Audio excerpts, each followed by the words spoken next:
ایران کے حالات دیکھیے، مسلمان کہیں سکون کے ساتھ ہے؟ سیریا کے حالات دیکھیے، مسلمان کہیں سکون کے ساتھ ہے؟ لبنان کے حالات دیکھیے، کہیں مسلمان سکون کے ساتھ ہے؟ عراق کے حالات دیکھیے، مسلمان کہیں سکون کے ساتھ ہے؟ فلسطین کے حالات دیکھیے، مسلمان کہیں سکون کے ساتھ ہے؟ اردن کے حالات دیکھیے، مسلمان کہیں سکون کے ساتھ ہے؟ مجھے دنیا کا کوئی ایسا چپا بتائیے جہاں مسلمان رہتا ہے اور وہاں سکون کے ساتھ ہو۔ آپ اپنا پڑوسی ملک دیکھ لیجئے، مسجدوں میں بمباری ہو رہی ہے، ایک دوسرے کو مار رہا اور قتل کر رہا ہے۔ آپ کے اپنے پڑوسی ملک کے اندر مسجدیں تک محفوظ نہیں ہیں اور وہاں آتم گھاتی حملے ہو رہے ہیں۔ یہ کون سا اسلام ہے اور کون سی اسلام کی تعلیم ہے؟ میرے بھائیوں، آپ دنیا کی کسی چپے پہ جا کر دیکھ لو اور بتاؤ، اتہاس، ہسٹری اور آج کی موجودہ حالات کو کا جائزہ لے کر مجھے بتاؤ کہ مسلمان کہاں چین و سکون کے ساتھ ہے؟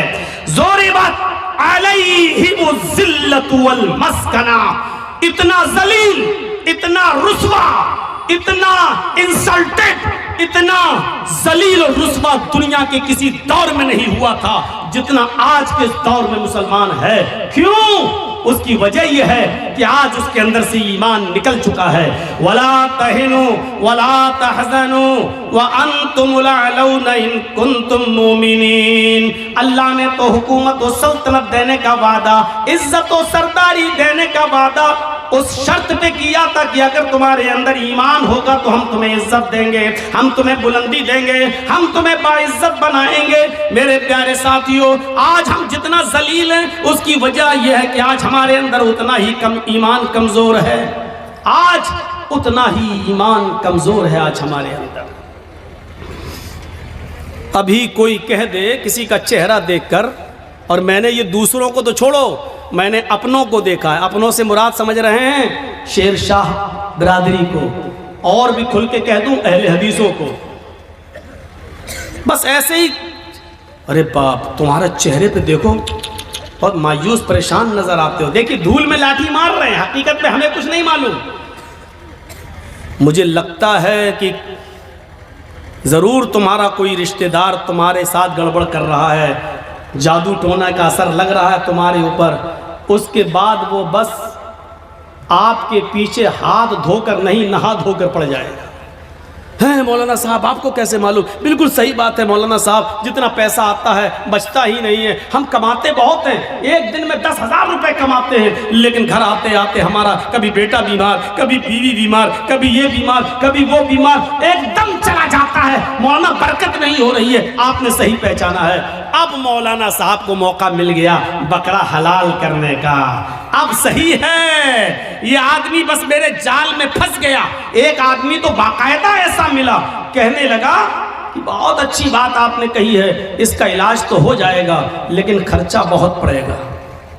اس بیچارے مجبور آدمی نے کہا کہ کتنا خرچہ لگے گا مولانا صاحب؟ کہ بہت زیادہ نہیں، بس دنیا میں 1,24,000 نبی آئے، ہر نبی کے نام پر 1 روپیہ دے دو، تمہاری مصیبت حل ہو جائے گی۔ اب سوچو کہ ہر نبی کے نام پر 1 روپیہ دے گا تو 1,24,000، یعنی مولوی صاحب کی ڈیمانڈ یہ ہے کہ 1,24,000 روپے ہم کو دے دو، تمہاری مصیبت دور ہو جائے گی۔ اور اس کو کم آنکنے کا انداز دیکھو، ہر نبی کے نام پر 1 روپیہ، ارے ایک نبی کے نام پر 1 ہی روپیہ تو مانگ رہے ہیں۔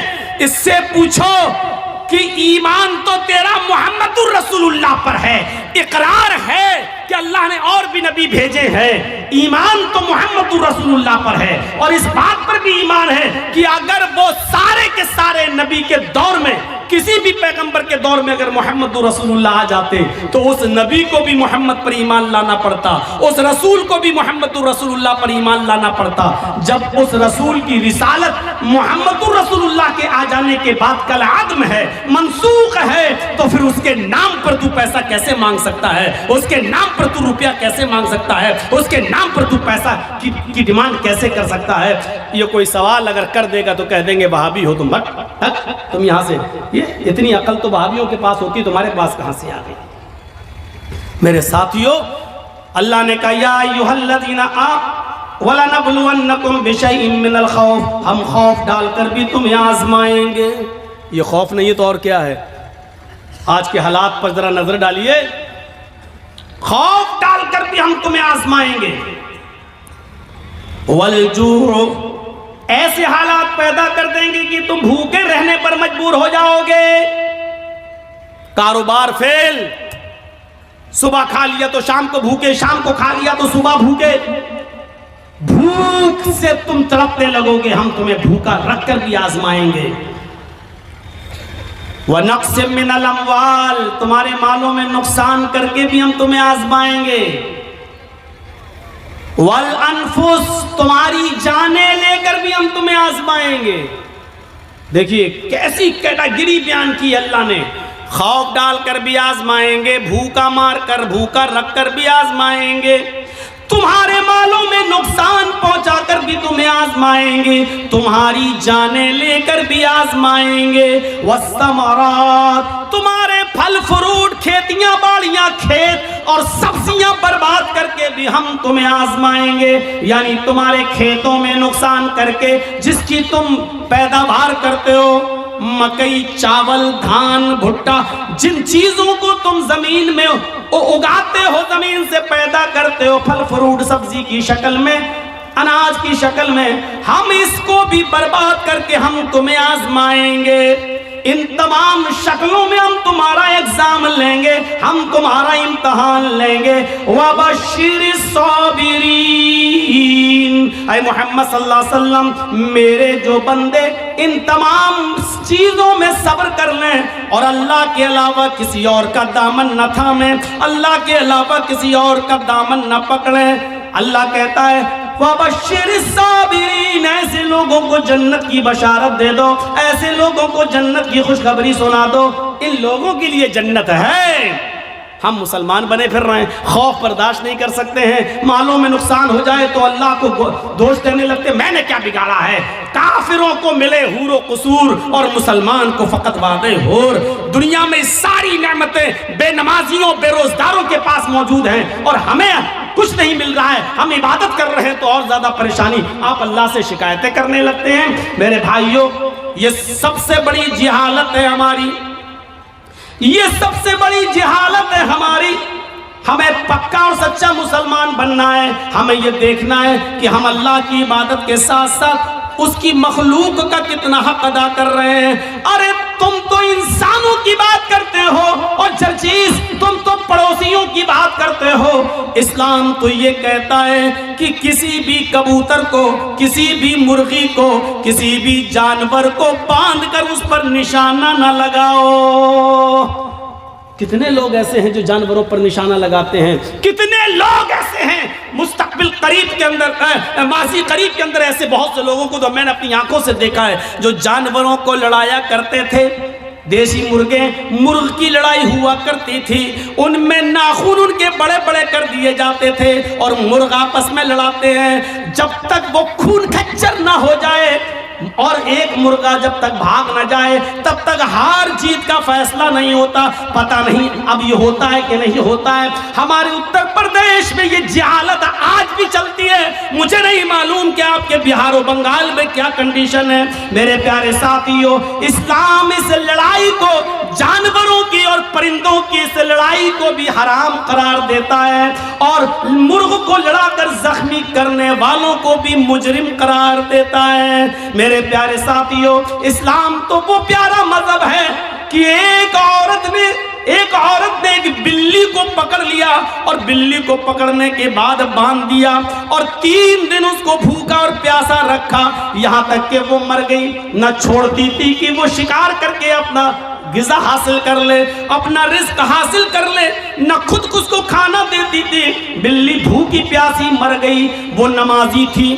سنو، ہاں غور کرو حدیث کے الفاظ پر. وہ نمازی تھی، وہ روزے دار تھی، وہ اللہ کی عبادت بھی کیا کرتی تھی، اللہ کو مانا بھی کرتی تھی، لیکن اس نے اللہ کی ایک مخلوق بلی کو باندھ دیا، اس کو بھوکا رکھا اور پیاسا رکھا اور اس بلی کو بھوک اور پیاس کی شدت سے مار ڈالا. لیکن جب یہ عورت مری تو اللہ تعالیٰ نے اس کی نمازوں کے بدلے اس کو جنت نہیں دی، اس کے روزوں کے بدلے اس کو جنت نہیں دی، اس کی زکوٰۃ اور خیرات کے بدلے بدلے اس کو جنت نہیں دی۔ اللہ کے نبی فرماتے ہیں اللہ رب العالمین نے اس عورت کو جہنم کے اندر داخل کر دیا، اس لیے کہ اس نے بلی کو بھوکا اور پیاسا رکھا تھا اور مار دیا۔ نماز پڑھ لینے کا نام اسلام نہیں ہے، روزہ رکھ لینے کا نام اسلام نہیں ہے، عبادت ہے ٹھیک ہے، لیکن اسلام یہ ہے کہ تم اللہ کی مخلوق کے ساتھ بھی رحم کرو، اللہ کی مخلوق اللہ کی سرشٹی کے ساتھ بھی تمہیں رحم کا برتاؤ کرنا ہے۔ یہ عورت بلی کو باندھ کے رکھی تھی، جب مری بلی تو مر گئی بھوکی پیاسی، لیکن نماز اور روزہ رکھنے کے باوجود جنت کی مستحق نہیں ہوئی۔ اور بخاری پڑھیے، ایک عورت ایسی بھی تھی جو بدچلن تھی۔ اب بدچلن کا خلاصہ نہیں کروں گا، آپ سمجھ جائیے کہ بدچلن کس کو کہتے ہیں، بس دوسرے لفظوں میں کہہ دوں کہ وہ طوائف تھی، کیونکہ حدیث میں فاحشہ کا لفظ موجود ہے، یعنی جسم فروش تھی، پیسہ لیتی تھی اور اپنا جسم بیچتی تھی، بدچلن تھی، زانیہ تھی، بدکار عورت تھی۔ اس نے ایک جنگل میں ایک کتے کو دیکھا جو گیلی زمین کے پاس بیٹھ کر اپنی زبان سے گیلی زمین کو چاٹ رہا ہے، گویا کہ وہ پیاسا ہے اور اس گیلی زمین سے کچھ پانی لینا چاہتا ہے، لیکن گیلی زمین سے پانی نہیں مل رہا ہے۔ حدیث کے الفاظ ہیں، اس عورت کو اس کتے پر رحم آ گیا، اس نے اپنا موزہ اتارا، ایک روایت میں آتا ہے اس نے اپنی اوڑھنی اپنا دوپٹہ اتارا، اس نے اس دوپٹے کو کنویں میں ڈالا۔ ایک حدیث میں آتا ہے کہ اس نے اپنا موزہ، چمڑے کا موزہ چلتا تھا، وہ چمڑے کا موزہ اتارا، اپنی اوڑھنی میں باندھا اور اس اوڑھنی کو چمڑے کے موزے کے ساتھ جب کنویں میں ڈالا تو کنویں کا پانی اس موزے میں، اس چمڑے کے ساکس میں آ گیا، پورا موزہ اس نے پانی سے بھر لیا اور وہ کتے کے پاس آئی اور اس نے پانی اس کتے کے منہ کے پاس الٹ دیا، کتے نے اپنی زبان سے چاٹ چاٹ کر وہ پانی پی لیا۔ اس وقت تک وہ اس کو پانی پلاتی رہی جب تک کہ وہ کتا پیاس کی شدت سے اس کی پیاس بجھ نہیں گئی، وہ سیراب نہ ہو گیا اور اپنے آپ دم ہلا کر جانے لگا۔ غور کرو اے مسلمانوں، یہ عورت بدچلن تھی، یہ عورت زانیہ تھی، یہ عورت جسم فروش تھی، اس نے نمازیں نہ پڑھی تھی، روزہ نہیں رکھا تھا، لیکن ایک کتے کو پانی پلایا، وہ رحمان اور رحیم کی رحمت ایسی جوش میں آئی، اس رب العالمین کی رحمت ایسی جوش میں آئی کہ جب یہ عورت مری تو اللہ کو اس کی یہ نیکی پسند آئی اور اللہ نے اس عورت کو جنت کے اندر داخل کر دیا۔ اسلام یہ بتاتا ہے کہ اللہ اپنا حق معاف کر سکتا ہے، لیکن مخلوق کا حق مارو گے تو اللہ معاف نہیں کرے گا۔ نمازوں میں سستی ہوگی اللہ معاف کر سکتا ہے، روزے میں سستی ہوگی اللہ معاف کر سکتا ہے، لیکن اگر آپ نے کسی کا حق مارا ہے تو اللہ معاف نہیں کرے گا جب تک کہ آپ کا وہ بھائی آپ کو معاف نہ کر دے۔ کتنے لوگ بیٹھے یہاں پر، کتنے یتیموں کا حق مارے بیٹھے ہوں گے، کتنا اپنے بھائیوں کا حق مارے بیٹھے ہوں گے، اور ان سب کے حق نہیں بھی مارے ہوں گے تو اپنی بیٹیوں کا اور اپنی بہنوں کا حق تو مارے ہی ہوں گے۔ کتنے لوگ ہیں جو یہ کہہ کے جاتے ہیں کہ میرے مرنے کے بعد میرے بیٹوں کے ساتھ ساتھ میری بیٹی کو بھی ہماری وراثت میں سے قرآن و حدیث کے مطابق حصہ دے دینا، اور کتنے ایسے لوگ ہیں کہ باپ کے مرنے کے بعد اپنے باپ کی وراثت میں بیٹوں کے ساتھ ساتھ وہ اپنی بہنوں کو بھی حق دیتے ہیں، اور کتنے ایسے بھائی ہیں وہ مجھے بتائیں کھڑے ہو کر کہ جنہوں نے اپنی پراپرٹی میں سے اپنی بہنوں کو بھی حصہ دیا ہوگا۔ حاجی صاحب ہیں، نماز پڑھنے جا رہے ہیں، لمبی داڑھی ہے، تہجد کی نماز پڑھ رہے ہیں، مر گئے لیکن اپنی پراپرٹی میں سے اپنی بہن کو حق دے کر نہیں گئے۔ ارے باپ کی پراپرٹی میں سے بھی حق ہے اور بھائی کی پراپرٹی میں سے بھی بہن کا حق ہے۔ بہن کو اللہ تعالیٰ نے لڑکی کو ہر طریقے سے حق دیا ہے، باپ بھی اپنی بیٹی کو دے گا، بھائی اپنی بہن کو دے گا، شوہر بھی اپنی بیوی کو دے گا، اور بیٹا ہے تو وہ بھی اپنی ماں کو، بیٹے کی پراپرٹی میں سے ماں کو بھی حق ملے گا۔ ایک عورت چاروں طرف سے حقدار ہے، سمجھ رہے؟ جیسے میری ایک بہن ہے، وہ میرے باپ کی وراثت میں بھی حصہ پائے گی، اور جرجیز کو جو حصہ ملا ہے یا جو ہم نے کمایا ہے اور خریدا ہے، پراپرٹی بنائی ہے، جرجیز کی پراپرٹی میں سے بھی وہ حقدار ہوگی، اور وہ جس شوہر کے ساتھ رہتی ہے اس شوہر کی پراپرٹی میں سے بھی اس کو ملے گا، اور اس کا جو بیٹا ہے، بیٹا اگر زمیندار ہے اور جائیداد کا مالک ہے یا کسی حصے کا حقدار ہے تو اس میں سے بھی اس کی ماں یعنی میری بہن اس میں سے بھی حصہ پائے گی۔ غور کرو، اسلام نے عورت کو اتنی بلندیوں سے نوازا ہے۔ یہ میڈیا کے لوگ جو اچھالتے ہیں اور ہانکتے پھرتے ہیں اور کہتے ہیں کہ اسلام نے ظلم کیا ہے، ظلم کیا ہے، ظلم، یہ ظلم نہیں ہے۔ مجھے بتاؤ کہ باپ کی بھی وراثت میں سے، بیٹے کی بھی وراثت میں سے، بھائی کی بھی وراثت میں سے اور شوہر کی بھی وراثت میں سے ایسا کون سا مذہب ہے اور ایسا کون سا سمپردائے ہے جو اپنے بہن، بیٹی، بیوی کو حق دیتا ہو؟ میرے بھائیوں، یہ اسلام ہے جس نے عورت کو اتنی عزتوں سے نوازا ہے۔ اگر ماں ہے تو کہہ دیا کہ تیرے قدموں کے نیچے تیری اولاد کے لیے جنت ہے، اگر بیوی ہے تو کہہ دیا جو تم کھاؤ وہ اپنی بیوی کو کھلاؤ، جو تم پہنو وہ اپنی بیوی کو پہناؤ، خبردار اپنی بیوی کے گال پر کبھی تھپڑ مت مارنا۔ ایک عورت کو کیسی عزت دی جا رہی ہے، اگر وہ کسی کی بیوی ہے تو کہا جا رہا ہے خبردار اس کے گال پر کبھی تھپڑ مت مارنا۔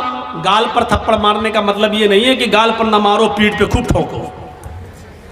کہ مولانا صاحب تو کہہ رہے ہیں گال پہ مت مارو، اس کا مطلب گال کے علاوہ جہاں چاہو وہاں مار سکتے ہو۔ گال کو بولنے کا مطلب یہ ہے کہ سب سے زیادہ نازک حصہ یہ گال ہوتا ہے، یہاں ماریں گے ہو سکتا ہے کہ اس نے اپنے آپ کو بچایا اور آنکھ میں ہاتھ لگ جائے، انگلی چلی جائے اور اس کی آنکھ پھوٹ جائے، تو جب اتنے نازک جگہ پر مارنے کا حق نہیں دیا ہے تو عورت کو مارنے کا مطلب یہ نا گال پر کہ کہیں نہ مارو۔ کسی کنڈیشن میں دیا ہے اجازت، ہم اس طرف ابھی نہیں جانا چاہتے ہیں، پرمیشن دی ہے کسی کنڈیشن میں، لیکن اس میں بھی اتنے احتیاط کے ساتھ کہ تم ہلکی پھلکی مار سکتے ہو، وہ بھی تب جب آپ کی بیوی آپ کے منع کرنے کے باوجود اور پنچایت کا فیصلہ ماننے کے باوجود بھی آپ کے علاوہ کسی دوسرے مرد کو اپنے بستر پہ بلاتی ہے اور اس کے ساتھ رنگ رلیاں مناتی ہے اور سمجھانے کے باوجود بھی نہیں مانتی ہے، تو اب ایک آخری راستہ یہ ہے کہ اس کو ہلکی پھلکی مار سکتے ہو، لیکن اس وقت بھی گال پر نہیں، اور اتنی بھی نہیں کہ پیٹھ پر لکڑی اور ڈنڈوں کے نشان بن جائیں، اتنا بھی نہیں۔ اور جب آپ کی اس مار سے بھی وہ راستے پہ نہ آئے تب آپ طلاق کے بارے میں سوچیں، اور اس میں بھی مہلت دی کہ ڈائریکٹ 3 طلاقیں مت دو، طلاق طلاق طلاق، ڈائریکٹ اس کو بندوق کی 3 گولی اس کے اوپر مت دھمک دو کہ بیچاری کی جان ہی چلی جائے۔ اس کنڈیشن میں بھی بتایا کہ اس کو 1 طلاق دو جب وہ حالت طہر میں ہو، پاکی کی حالت میں ہو، اور پھر سوچنے اور سمجھنے کا موقع دو، اور پھر جب وہ دوسرا مہینہ آئے اور پھر وہ دوسرے مہینے تک نہیں مانتی ہے، پھر بھی حرکتیں کر رہی ہے، اور دوسرے مہینے میں جب وہ حالت طہر میں حیض سے پاک ہو جائے تب آپ اس کو دوسری طلاق دے سکتے ہو، تاکہ یہ بہت لمبا ایک عرصہ ہو، یعنی اتنا موقع دیا ہے کہ ایک کمزور دل کی عورت ڈر جائے گی نہیں، اتنا اب تو آخری رہ گئی ہے، تیسرے مہینے میں جہاں تیسری طلاق دی ہم ہمیشہ کے لیے حرام ہو جائیں گے، میرے بچوں کا کیا ہوگا، یہ سوچنے اور سمجھنے کا پورا موقع دیا ہے۔ اس سے پہلے اگر وہ مان جاتی ہے تو آپ بھی مان جاؤ اور اس کو اپنی بیوی کی شکل میں قبول کر لو، سویکار کر لو۔ میرے بھائیوں، بہت سنجیدہ مذہب ہے اسلام۔ اسلام کے اندر پورے کے پورے داخل ہونے کا مطلب یہ ہے کہ اس نے جن کاموں کے کرنے کا حکم دیا ان کاموں کو کرو، اور جن کاموں سے روکنے کا حکم دیا ان سے رک جاؤ، یہی ہے اسلام۔ حضرت معاذ ابن جبل فرماتے ہیں کہ اللہ کے نبی صلی اللہ علیہ وسلم نے مجھے 10 باتوں کی نصیحت فرمائی، مجھے 10 باتوں کی وصیت فرمائی۔ مسند احمد کے الفاظ ہیں، اس حدیث کو امام احمد نے اپنی مسند کے اندر نقل کیا ہے اور علامہ البانی رحمۃ اللہ علیہ نے اس کو حسن قرار دیا ہے۔ فرمایا اللہ کے نبی صلی اللہ علیہ وسلم فرماتے ہیں، حضرت معاذ ابن جبل فرماتے ہیں کہ اوصانی رسول اللہ صلی اللہ علیہ وسلم ب10 کلمات، کہ اللہ کے نبی صلی اللہ علیہ وسلم نے مجھے 10 کلمات کی، 10 باتوں کی وصیت فرمائی۔ اے معاذ یہ 10 کام تم کر لو، یہ 10 کام تمہیں ہر حال میں کرنا ہے۔ میرے بھائیوں میں تشریح کرتا ہوا چلوں گا لیکن شاید میں 10 تک نہ پہنچ پاؤں، اس لیے کوشش کروں گا کہ کم سے کم 5 چیزیں تو آپ کو بتا ہی دوں۔ اللہ کے نبی صلی اللہ علیہ وسلم نے 10 چیزوں کی وصیت فرمائی اور 10 چیزوں میں پہلا نام یہ لیا، اے معاذ لا تشرک باللہ شیئا ان قتلت او حرقت۔ اے معاذ تم کبھی کسی بھی حال میں اللہ کے ساتھ شرک مت کرنا، اللہ کے ساتھ کسی کو شریک مت ٹھہرانا، اللہ کے ساتھ کبھی کسی بھی حال میں کسی کو شریک مت کرنا۔ ان قتلت او حرقت، اگرچہ تمہیں قتل کر دیا جائے یا تمہیں آگ میں جلا دیا جائے۔ ارے بھائی 1 گھنٹہ ہو گیا بولتے ہوئے، اب تو بیٹھ جاؤ صحیح سے، لگتا ہے اسپرنگ لگا ہوا ہے آپ کے۔ قتلتا، اگرچہ قتل کر دیا جائے۔ شرک بڑی عجیب چیز ہے۔ شرک عربی میں شرک ہے، اور اسی کو اگر ہندی میں کہیں تو بہو ایش پوجا، بہو دیوبادیت، بہت سی دیوی اور دیوتاؤں پہ آستھا رکھنا، بہو ایش پوجا، ایک ایشور کو چھوڑ کر بہت سے خدا بنا لینا، اسی کو شرک کہا جاتا ہے۔ مجبوری کی کنڈیشن میں اسلام کفر کی اجازت تو دیتا ہے۔ ایک یاد رکھیے گا مسئلہ، آپ کی جان جا رہی ہو، لوگ پسٹل لے کر کھڑے ہوں، آپ جنگل میں اکیلے ہوں، آپ کے دشمن آپ کو قتل کرنا چاہتے ہیں اور آپ سے کفر کرانا چاہ رہے ہیں اور کہہ رہے ہیں کہ یہ کفر کر ورنہ تیری جان لے لوں گا، تو اپنی جان بچانے کے لیے کفر کی اجازت تو ہے۔ مطلب اگر وہ یہ کہیں کہ اللہ کو مانتے ہو کہ ہاں، اللہ کا انکار کر، بندوق لیں کم پٹی پہ رکھ دیں، اللہ کا انکار کر، آپ جانتے ہیں یہ لوگ شوٹ کر دیں گے، مار دیں گے، بڑے ضدی لوگ ہیں، تو اللہ کا انکار کرنے سے اگر جان بچ رہی ہے تو بچا لو۔ میں نے اپنی اسپیڈ تھوڑی کم کر دی سمجھانے کے لیے۔ سمجھیے پہلے کفر کس کو کہتے ہیں اور شرک کس کو کہتے ہیں۔ کفر بھی حرام ہے، شرک بھی حرام ہے، لیکن کنڈیشن دیکھیے کیا ہے۔ اسلام کے اندر سور کا گوشت بھی حرام ہے، لیکن اگر جان جا رہی ہے آپ کی، جان جا رہی ہے آپ کی اور حلال چیز کوئی نہیں مل رہی ہے تو جان بچانا بھی فرض ہے۔ اگر آپ کو سور کا گوشت مل رہا ہے کھانے کے لیے تو اسلام پرمیشن دیتا ہے کہ اگر سور کا گوشت کھا کر جان بچ رہی ہے تو جان بچا لو، لیکن پیٹ بھر کے نہیں کھانا ہے، صرف اتنا ہی کھانا ہے جتنے میں کھا کر تمہاری جان بچ سکتی ہو۔ یہ کنڈیشن ہے، جان بچانا فرض ہے۔ لیکن کہیں فرض ہونے کے باوجود اسلام کیٹیگری دیکھیے، مجبوری ہے اور جان جانے والی ہے، کفر سے کرنے سے تو جان بچ رہی ہے۔ اللہ کے نبی فرماتے ہیں کہ کفر سے جان بچ رہی ہے تو بچا لو، لیکن دل سے اللہ کا انکار مت کرنا، ان کے منہ پہ کہہ دینا ہاں ہاں ہاں نہیں میں اللہ کو مانتا ہی نہیں ہوں، میں اللہ کو مانتا، صرف زبان سے کہنا، دل میں عقیدہ نہیں ہونا چاہیے۔ اور جب وہ چھوڑ دے تمہیں تو گھر پہ آؤ کہ اللہ تو میرے دل کا حال جانتا ہی ہے، میں نے مجبوری میں کہہ دیا تھا، اے اللہ میں دل سے تجھے مانتا ہوں اور تیرا اقرار کرتا ہوں، اشہد ان لا الہ الا اللہ و اشہد ان محمدًا عبدہ و رسولہ۔ آپ کا اسلام کوئی فرق نہیں پڑے گا، کیونکہ آپ نے جان بچانے کے لیے اللہ کا انکار کیا۔ اللہ کا انکار کرنے سے جان بچ رہی ہے تو بچا لو، لیکن یہاں کنڈیشن کیا ہے؟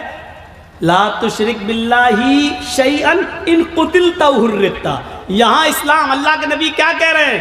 اگر تجھے قتل بھی کر دیا جائے اور تجھے جلا دیا جائے، آگ میں ڈال دیا جائے، یہ کام کرا لینا، لیکن شرک مت کرنا اللہ کے ساتھ۔ اللہ کے ساتھ شرک مت کرنا۔ مولانا جرجیس مر گئے، جرجیس کی قبر بن گئی، جرجیس کا مزار بن گیا، بیٹا بیٹی اللہ سے مانگو، آئے اللہ 10 سالیں ہو گئی، بیٹا نہیں ہوا، بیٹی نہیں ہوئی، اللہ مجھے نیک بیٹا دے، مجھے نیک بیٹی دے، ٹھیک ہے۔ اب آپ جرجیس کے پاس قبر پہ چلے جاؤ، مزار پہ، اور کہو بہت اچھے آدمی تھے، آئے اللہ تو ڈائریکٹ میری نہیں سنتا ہے، ان کے وسیلے سے ہم دعا کر رہے ہیں، جرجی صاحب تم میری دعا لے کے اللہ کے پاس چلے جاؤ، جرجی صاحب مجھے اللہ سے بیٹا بیٹی دلوا دو۔ یہی شرک ہے۔ میں نے کہہ دیا جو کہنا تھا، سمجھداروں کے لیے اشارہ کافی ہے، کوئی ضروری ہے کسی کا نام لیا جائے؟ جب بغیر نام لیے بات بن رہی ہو تو نام نہیں لینا چاہیے۔ میرے بھائیوں میں نے اپنا نام لے لیا اور کلیئر کر دیا، یہ شرک ہے کہ اللہ کو چھوڑ کر کسی اور کو پکارا جائے، کسی اور سے مانگا جائے۔